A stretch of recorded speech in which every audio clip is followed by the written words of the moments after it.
How to stop over think and take action. यार मैं भी एक फेज में था जहाँ पे मैं बहुत ज़्यादा ओवर थिंक किया करता था। And recently I got a comment जहाँ पे एक लड़के ने मुझे बोला, यार भैया मैं पूरे दिन ओवर थिंक करते रहता हूँ, जिसकी वजह से कोई भी प्रोडक्टिव एक्शन मैं नहीं ले पा रहा एंड इसी लूप में मैं फंसा रहता हूँ। सो फर्स्टली ये ओवर थिंकिंग है क्या? Right now over thinking has a two words, over and thinking. सबसे पहले हम यहाँ पे समझते हैं थिंकिंग। यार थिंकिंग वो चीज़ होती है जब भी हम अपने फ्यूचर के बारे में सोचते हैं, किसी भी चीज़ के बारे में सोचते हैं to create a solution of a problem. And thinking करना कोई बुरी बात नहीं है। हमारा जो ब्रेन है, इंसानों का ब्रेन है, ये बना ही है किसी चीज़ को सॉल्यूशन करने के लिए, बनाने के लिए। बट जब दूसरा वर्ड यहाँ पर जुड़ जाता है ओवर, ओवर का मीन्स अति। जब भी किसी चीज़ की अति हो जाती है वो बुरी होती है, चाहे वो सिगरेट की हो, दारू की हो, या सोचने की क्षमता के बारे में हो। अति तो हर चीज़ की बेकार है। अब राइट नाउ हम किसी भी चीज़ को लेके पकड़ते हैं एंड उसके बारे में बहुत ज़्यादा ओवरथिंक करने लग जाते हैं, ये एक बहुत बड़ी प्रॉब्लम है। सो थिंकिंग एंड ओवर थिंकिंग दोनों अलग वर्ड है। यार जानवरों के पास सोचने शक्ति की क्षमता नहीं होती तो वो सोच ही नहीं पाते, बट इंसानों को भगवान ने एक बहुत ही प्यारी चीज़ दी है, ब्रेन, जिससे हम सोच सकते हैं, चीज़ों को क्रिएट कर सकते हैं एंड उसका सॉल्यूशन बना सकते हैं। इसी वजह से आज अब इतनी चीज़ें हम डेवलप कर पा रहे हैं एंड मैं आपसे कम्युनिकेट कर पा रहा हूँ, क्योंकि ह्यूमन ने ये चीज़, नेटवर्क सब बनाया है अपने दिमाग की वजह से। बट प्रॉब्लम आती है जब भी हम उस चीज़ को ओवर थिंक करने लग जाते हैं। राइट नाउ जैसे मान लीजिए यहाँ पे हमारा करियर है, अगर आप एक 12th वाले बंदे हो तो परेशान रहेगा, यार मैं कौन सी स्ट्रीम, मैं कौन सा कोर्स चूज़ करूँ, एंड उसी लूप में वो फंसता चला जाता है। उसी वजह से जो ये कंसल्टेशन वाला बिजनेस है इतना पॉपुलर हो रहा है राइट नाउ। एंड यूएस में जाओगे ना, इस बिजनेस के भाई तुम पता करोगे जाके जो कंसल्टेशन वाले हैं कितना पैसा लेते हैं। Because the problem is over thinking वाले लोग बहुत ज़्यादा बढ़ते जा रहे हैं, लोगों को नहीं समझ में आ रहा है उन्हें करना क्या है, जिसकी वजह से वो कंसल्टेशन के पास जाते हैं, वे कंसल्ट करते हैं, देन जाके वो अपना एक डिसीज़न ले पाते हैं। इतनी भी क्षमता नहीं रही कि हम खुद अपना एक डिसीज़न ले पाते हैं। एंड राइट नाउ 2 से 3 साल पहले ये सिचुएशन मेरे साथ भी थी। मैं हमेशा ओवरथिंक किया करता था, चाहे वो किसी चीज़ के ऊपर, एक छोटा सा डिसीजन लेने के ऊपर। मैंने 10th में बहुत बड़ी चीज़ें करी कि मुझे मैथ लेनी है, कॉमर्स लेनी है। मैं कम से कम 3 महीने मैंने बर्बाद करे हैं इस ओवर थिंकिंग में। सबसे पहले मैं कॉमर्स में गया, मैंने वहाँ 15-20 दिन क्लासेस ली, मुझे समझ नहीं आया, मेरे दोस्त सारे मैथ में थे, कुछ बायो में चले गए, मैं वहाँ पे परेशान रहा। फिर कुछ दिन मैंने वहाँ पे जाके बायो में बैठा, 1 महीने तक मैं बायो की क्लास में बैठा रहा एंड मेरे कुछ समझ में नहीं आया और मैं ओवर थिंक करता रहा, इसी लूप में फंसा रहा, कोई वहाँ पे भी डिसीजन निकल के नहीं आया। एट द एंड जाके जब मैंने बहुत लोगों से पूछा, मेरे रिलेटिव से पूछा, जब जाके एक डिसीजन निकला, मैंने कुछ टाइम लिया अपना आप सोचने में एंड उस टाइम पे मैंने 11th में चूज़ करी मैथ आगे। तो यार मैं भी वो बंदा था जो कि काफ़ी ज़्यादा स्ट्रेस रहता था, ओवर थिंकिंग करता था एंड उसकी वजह से कोई प्रोडक्टिव एक्शन में नहीं ले पा रहा था अपनी लाइफ में।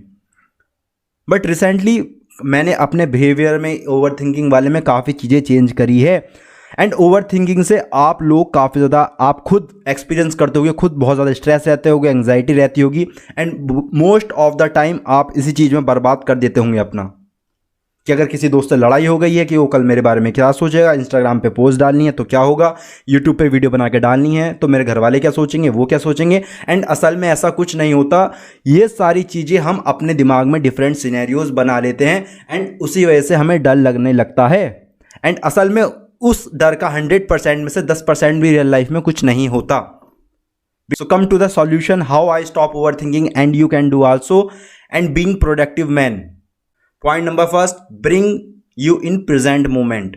करंटली ओवर थिंकिंग मीन्स कि हम लोग फ्यूचर के बारे में सोचते हैं, क्योंकि पास्ट तो हो चुका, but over thinking is related to directly proportional to future, क्योंकि आपको फ्यूचर की चिंता रहती है कि फ्यूचर में ये होगा तो ये ऐसा नहीं हो जाए, कि मेरे करियर में यार मुझे ये चीज़ अचीव करनी है, वो कैसे होगी एंड हो पाएगी या नहीं हो पाएगी, इसी सिचुएशन में हम रहते हैं। So start living in the present moment. ये पॉइंट मैंने ज़ेनजीज वाली वीडियो में डाला था, प्रीवियस वीडियो में, क्योंकि ज़ेनजीज ही वो लोग हैं जो कि काफ़ी ज़्यादा ओवर थिंक करते हैं एंड फ्यूचर के बारे में सोचते रहते हैं।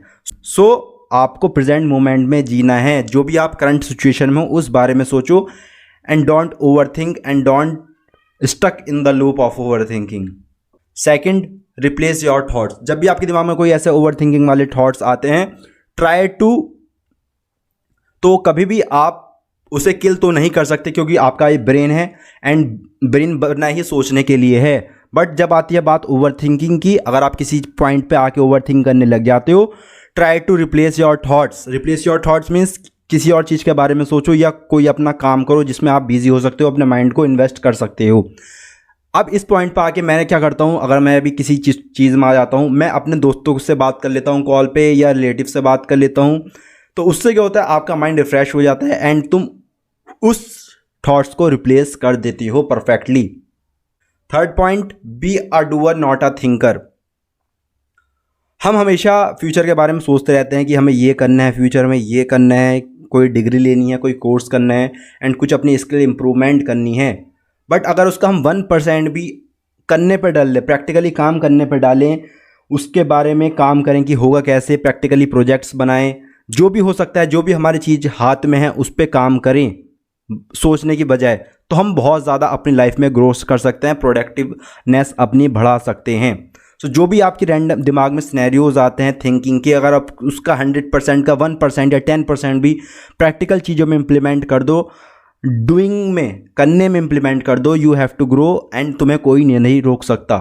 Number 4th point, give a deadline. ये एक मैं आपको टैक्टिक्स बता रहा हूँ, जब भी आप किसी ऐसे डिसीजन में फंस जाएं कि आपको बहुत ज़्यादा वहाँ पे सोचना पड़ रहा है, तो मेरी टिप अपना लेना। वो क्या है, अपना आपको एक टाइम देकर रखो कि ज़्यादा 2 से 3 घंटे से लेके 1 या 2 दिन, कि इसके बीच में जो भी आपका डिसीजन लेना है लाइफ का, जहाँ भी आप स्टक होती हो, तो डिसाइड कर लो 1 से 2 घंटे में से लेके 1 से 2 दिन, इसके बीच में डिसाइड करो एंड मूव ऑन। जो भी होता है वो देखा जाएगा बाद में। सो 1 या 2 दिन से ज़्यादा टाइम लेना ही नहीं। Number 5, do some physical activity. Physical activity means तुम जिम भी जा सकते हो, रनिंग कर सकते हो, रोप स्किपिंग कर सकते हो, कोई स्पोर्ट चुन सकते हो, जिससे आपकी ओवरऑल बॉडी भी अच्छी रहेगी एंड तुम उधर भी फोकस दे पाओगे। एंड इससे होता क्या है, आपका पूरा जो बॉडी है रिफ्रेश हो जाती है एंड माइंड क्लियर होता है, न्यूट्रल स्टेट में आता है। बिकॉज तुम जब उस स्टेट में जाते हो खेलने वाली, तुम अपना खेलने पे ध्यान देते हो, अपनी बॉडी पे ध्यान देते हो, जिसकी वजह से तुम्हारा जो ओवरऑल ब्रेन है पूरा रिफ्रेशमेंट हो जाता है। सो आई होप आपको ये चीज़ समझ में आई होगी। अगर इन चीज़ों को आप इम्प्लीमेंट करते हो तो आप ओवर थिंकिंग को बहुत कम कर सकते हो। तो आई होप आपको वीडियो पसंद आएगी। वीडियो पसंद है वीडियो को लाइक करना, चैनल को सब्सक्राइब करना। The confident man elevate your inner self. धन्यवाद।